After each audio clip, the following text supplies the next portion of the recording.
c'est Dave. Ces 22 derniers jours, on vient de voir 100 ans d'histoire musicale au KLM. Alors, au moment où j'ai écrit ça, on n'avait encore rien tourné, hein, mais je me doute déjà que beaucoup d'entre vous doivent être énormément frustrés. On aurait pu parler de tellement plus de choses en fait, et vraiment si ça tenait qu'à moi, juste la vidéo sur les années 80 elle aurait duré 1h30. Mais bon, le but c'était pas de faire une série documentaire non plus, hein, mais de vous donner une vision d'ensemble des grands changements qui ont affecté le monde de la musique ces 100 dernières années. Ce qui est important diffère pour tout le monde, et la même chose pour les medleys, on a dû skipper énormément de morceaux, et mettre ce qui nous parlait avant tout le plus à nous en fait, et ce qui avait aussi marqué le plus les périodes. Donc désolé si votre chanson préférée des années 50 y était pas, hein, c'était déjà assez compliqué comme ça. Mais du coup, on a vu quoi pendant cette série? Eh ben, bonne question. Oh, vive le vent, vive le vent, vive le vent d'hiver.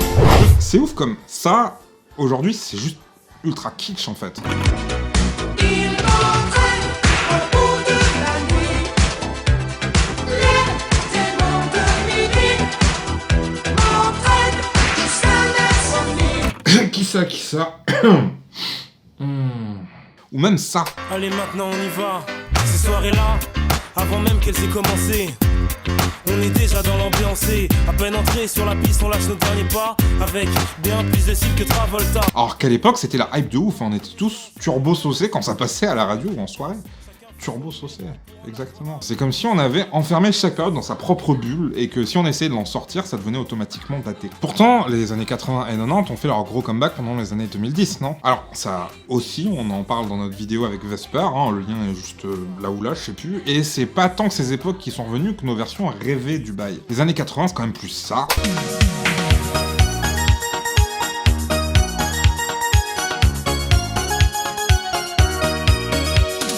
Que ça.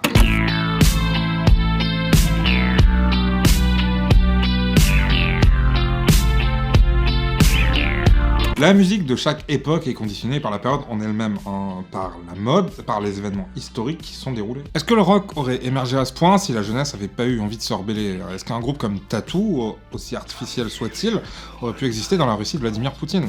We have no criminal punishment for such relations, unlike many other countries. So one can feel relaxed and at ease, but please leave children in peace.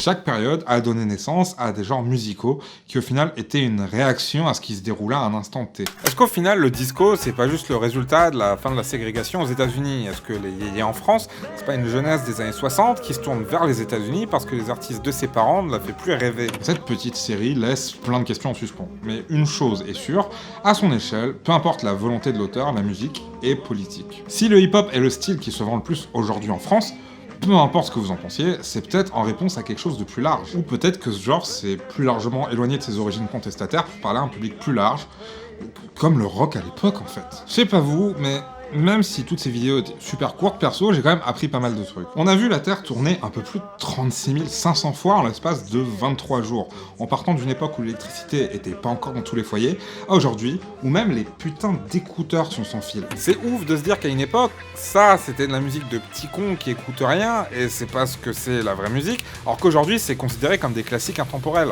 C'est quoi les critères au final? Est-ce que c'est pas parce que les petits cons qui écoutaient ça à l'époque sont devenus les darons qui continuent d'écouter ça passé 40 ans? Ça montre aussi l'évolution des mœurs, mine de rien. Pour rappel, à l'époque, ça c'était le comble de l'obscénité.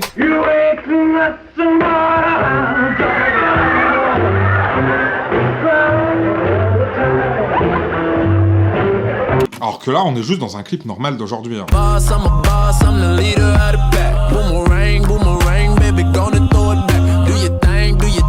Mais ça veut pas pour autant dire qu'on fait de plus en plus Nawak. Hein. Tiens, il y a un truc que j'ai jamais compris. Pourquoi ça, en 2003, ça a choqué tout le monde?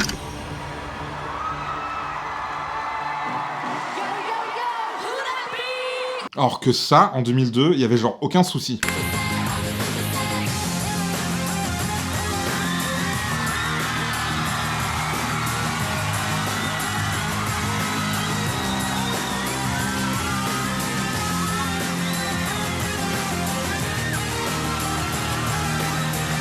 Et en 2004, un an après, Britney et Madonna, tout le monde pétait un câble sur ça. Alors qu'à la TV, il n'y avait aucun souci avec ça.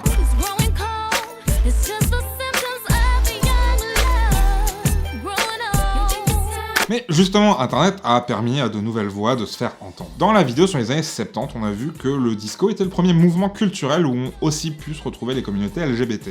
Avec Internet, ces derniers ont pu se retrouver autour de leur propre création, par eux, pour eux. Foubou comme on dit. Et ça, je doute que ça aurait été possible sans Internet. Il y a toujours eu des figures cis hétéros qui servaient d'icônes, mais aujourd'hui, un mec comme Todrick Hall peut faire une tournée internationale au KLM. Si vous connaissez pas, en vrai, allez jeter une oreille, c'est grave stylé. Non, vraiment, c'est imprévisible ces conneries. Tiens, justement, pour vous, c'est qui les artistes d'aujourd'hui qui seront les classiques de dans 30 ans? Est-ce qu'on aura l'occasion d'écouter Booba sur Nostalgie un jour? C'est tout pour moi, je vous dis à demain pour le dernier medley, et puis joyeux Noël! Vive le vent, vive le vent.